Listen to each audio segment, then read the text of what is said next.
Hello and welcome to Let's Spell Boxing, joined all the way from Canada by Brett. How you going, Brett?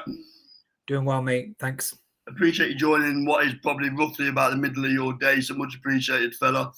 Yeah, So, your idea, this one, I'll give you all the props and all the flowers. Adrian yeah. Broner. Whatever happened to what was once the biggest name and biggest prospect in boxing, Adrian Broner? For me, bit of a Mayweather wannabe, if I'm being brutally honest. But Brett, give us your views on Adrian Broner. I mean, there's so many places that we could go with this. Yep. You can talk about the talent. You can talk about was he ever that good. It depends which angle that you want to look at it. I will say this personally, mate.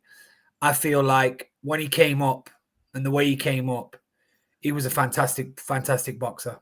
Fantastic, slick, charismatic. Obviously brilliant in press conferences.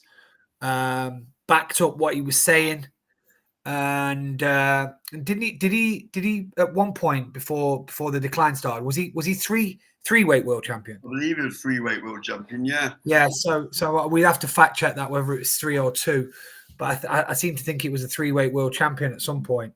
And before we go into the decline, he really was like special. And you were thinking, I mean, I've never been into this 50-0, 51-0 Mayweather stuff. I No. don't. I think real fighting men take a risk, and you've got to be something really, really, really special to have your whole career with a zero. Obviously, we'll look at people like Usyk. He literally has fought the best of his era. Once in a generation, right? Once Yeah, in a generation yeah, talent. but you can't turn around and say he's got a padded record. He hasn't No. got a padded record. You can say, well, he never fought Lewis or he never fought Holyfield. You can say what you want, but at the end of the day, for his generation, his zero is legit. So I'm never a massive fan of that anyway, because I think all fighters should test themselves. So I didn't have him being the next Floyd, but I did have him being in very, very exciting fights. And just before we got on air there, I went and had a look, and up until 4 fights ago, he was in with Pacquiao. And before that, Garcia. So he was still fighting decent names. But I think my kind of summary of the reason why it all went wrong is because, God rest his soul, Ricky Hatton would admit to you that the way he lived his life outside the ring was he'd drink with his mates, he'd eat all his fancy food, he'd put a load of weight on. And he just about got away with it. I think what's happened with Broner is that type of lifestyle, that type of drink yourself till you can't speak, has really caught up with him, because to be an elite fighter, you cannot live your life the way he's lived it.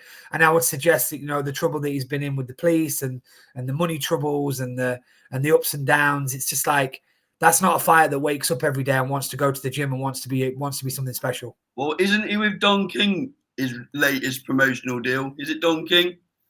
Yeah, so what nearly happened, when Triller was starting to get big, Yeah. they came in for him, and it was or was it Black Prime? So one of them came in for him, and it was going to be big money.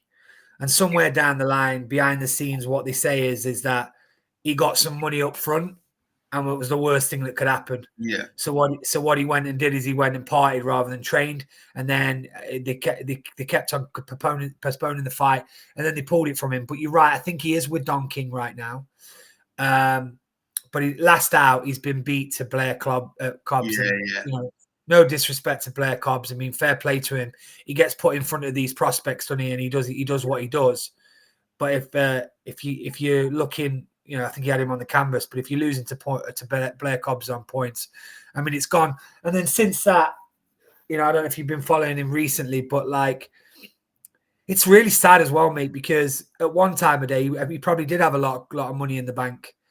And I saw something recently where all his goons are around him. He can't speak, and the waiter or the bar owner wants $2,500, and he ain't got it. I mean, he's got a little bit of a stack on him, but none of his goons are piling in and giving him any money. It's just really sad. And I think when he was with Floyd, let's go back to this as well, mate. When he was with Floyd, you got to give Floyd his props. He managed him well. Yeah. But when he fought Ashley Theophane, who was another British fighter that was at the Mayweather stable. He was, When yeah. he fought him, can you remember him calling out Mayweather, when your manager's turning on you? Yeah. There's only one thing that I want to do. We got to see each other. And that was the decline of the end of Mayweather looking after him. Yeah. Again, with his character on the way up, he's very arrogant, stroke charismatic. There's a lot of people out to watch him fall, right? And he kind of shot himself in the foot, like you said. When you come up with that sort of alter ego, you've got to be able to deliver in the ring. If you don't deliver in the ring, you're going to lose credibility very quickly. And I think that's what happened. And then it became quite apparent he was just chasing a dollar bill, wasn't it? Calling out any names, really, to try and get a big fight. So, I think there's obviously severe alcohol issues, which has crept in. Which, it's not strange for a fighter that's on the decline that some of them go down that route, because they're trying to create those feelings of euphoria again, and sometimes they turn to the bottle. Yeah, boxing can give you everything, Brett, but it can take it away just as quickly.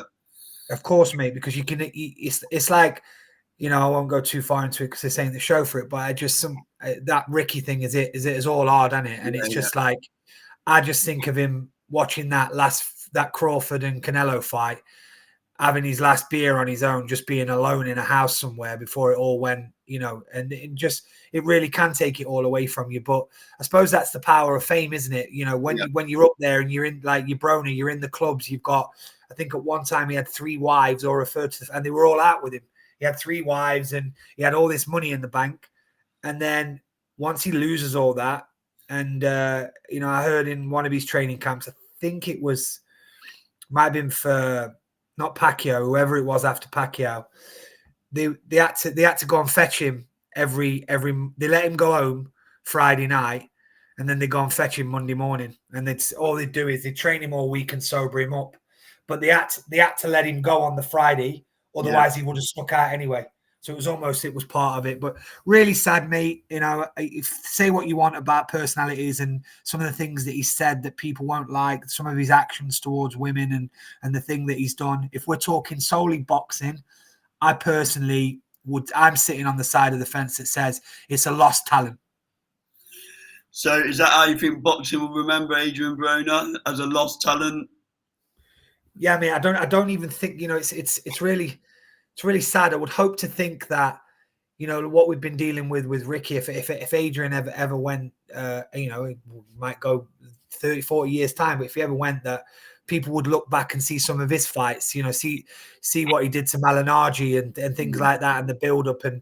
But the reality is most of our generation, unfortunately, is going to remember the massive decline, because I don't know if I can think of a decline in our era. You might be able to come up with one, but I don't think I've seen a severe decline like that. No, I can't come up with one. The ones who I think they put on a pedestal, David Price comes to mind, but that wasn't as big as decline as Broner, nowhere near. No. But no, very difficult to think of someone who declined as sharply as he did. So no, that's a very good point. Well, and that's potentially Broner's more of the outside of the ring stuff, isn't it? Because you could almost say, Price, Audley Harrison, these big hype trains. Yeah, I'm obviously talking inside the ring, not outside. Yeah. But yeah, no, I think David Price is a good shout, actually, because we all put our hopes on him. We'd heard about that backhand put everyone to sleep. Yeah, totally. Built him up as well, like they do, So yeah.